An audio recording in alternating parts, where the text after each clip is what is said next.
नमस्कार, आप सभी दर्शकों का रिपोर्टर पोस्ट में स्वागत है। और झारखंड में एक और मुद्दा जो है काफ़ी अब गर्मा चुका है, क्योंकि सदन में लगातार नियोजन नीति को लेकर के भी आपने अपनी बातों को रखा था। अब 32 का जो विधेयक है उसे राज्यपाल ने वापस कर दिया है। इसको लेकर के क्या कुछ? देखिए, इसको लेकर के तो बहुत ही स्पष्ट है कि इस राज्य में लंबे समय तक भारतीय जनता पार्टी की शासन थी और उस समय से लेकर के स्थानीयता आधारित जो है नियोजन नीति हो, उसको लेकर के वो कभी कोई सचेत प्रयास नहीं की। बल्कि रघुवर दास के समय में आपने देखा कि जो SC ST OBC को भी जो रिजर्वेशन मिलता था खतियान के आधार पर, वह भी उन्होंने 1985 कर दिया। तो उनकी मंशा स्पष्ट थी। यही नहीं, जब राज्य विधानसभा ने ये कहा कि भाई कि खतियान आधारित जो है वो नीति बने, स्थानीयता बने, नियोजन में प्राथमिकता मिले, तो गृह मंत्री चाईबासा में जो है वो आकर के बयान देते हैं कि ये नहीं हो सकता है। राज्यपाल से ही कह रहे हैं कि भाई आपत्ति, उसमें उनकी आपत्ति है मसला कि भाई कि नहीं, ये केंद्र है, केंद्र ये करेगी। तो बाहर से बताइए, इसलिए जो राज्य की विधानसभा ने कहा ये तो राज्य की विधानसभा ने अनुशंसा किया है, ये केंद्र को भेजा जाना चाहिए, संसद इसको पास करेगी तो लागू होगा।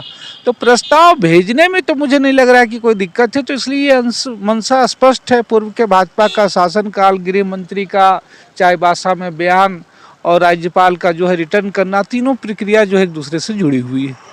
अगर बात करें अभ्यर्थियों की, तो अभ्यर्थियों ने उलगुलान जो है वो यहाँ पर शुरू करने की बात कही है, अगर नियोजन नीति नहीं बनेगी तो। उसमें मसला है नियोजन नीति बने ही और जो स्थितियां, लेकिन सवाल सबसे जरूरी है तत्काल जो भी वैकल्पिक रास्ते से हैं, 3 साल हो गए, नियुक्तियां नहीं हुई हैं और सरकार को नियुक्तियां तो कम से कम लेनी चाहिए। और कम से कम तो यही हो, कम से कम जो है वो पुरानी जो नीति थी उसमें 85 ही नहीं, जाति प्रमाण पत्र तो बनते हैं वो खतियान आधारित ही है। तो कम से कम SC ST OBC जितने भी जो रिजर्व हैं उन तमाम लोगों की तो गारंटी हो जाएगी। इसलिए नियुक्तियां सरकार प्रारंभ करे, बाकी इस लंबे इशू के लिए लड़ाई लड़ी जाए। अगर बात करें बजट सत्र की, तो बजट सत्र भी बहुत जल्द शुरू होने वाला है और इसको लेकर के भी तैयारियां की जा रही हैं। तो क्या लग रहा है 1932 का विधेयक एक बार फिर से यहाँ पर विधानसभा से ला करके फिर भेजने की तैयारी करेंगे? बताएगी क्या करेगी। हो रहा है कि अभी केंद्रीय बजट आया और केंद्रीय बजट के जिन मुद्दों को लेकर के माननीय मुख्यमंत्री जी का बयान हम लोगों ने देखा है कि वो आलोचना की है, तो मुझे लग रहा है कि राज्य के बजट में कम से कम उन पहलुओं का वो ध्यान दे। तो ये थे हमारे साथ माले विधायक विनोद सिंह, जिन्होंने अपनी बातों को स्पष्ट रखा है। 1932 के विधेयक को बहुत जल्द यहाँ पर तमाम चीज़ों को देखा जाएगा। तब तक के लिए बने रही रिपोर्टर पोस्ट के साथ, मैं पूजा। नमस्कार।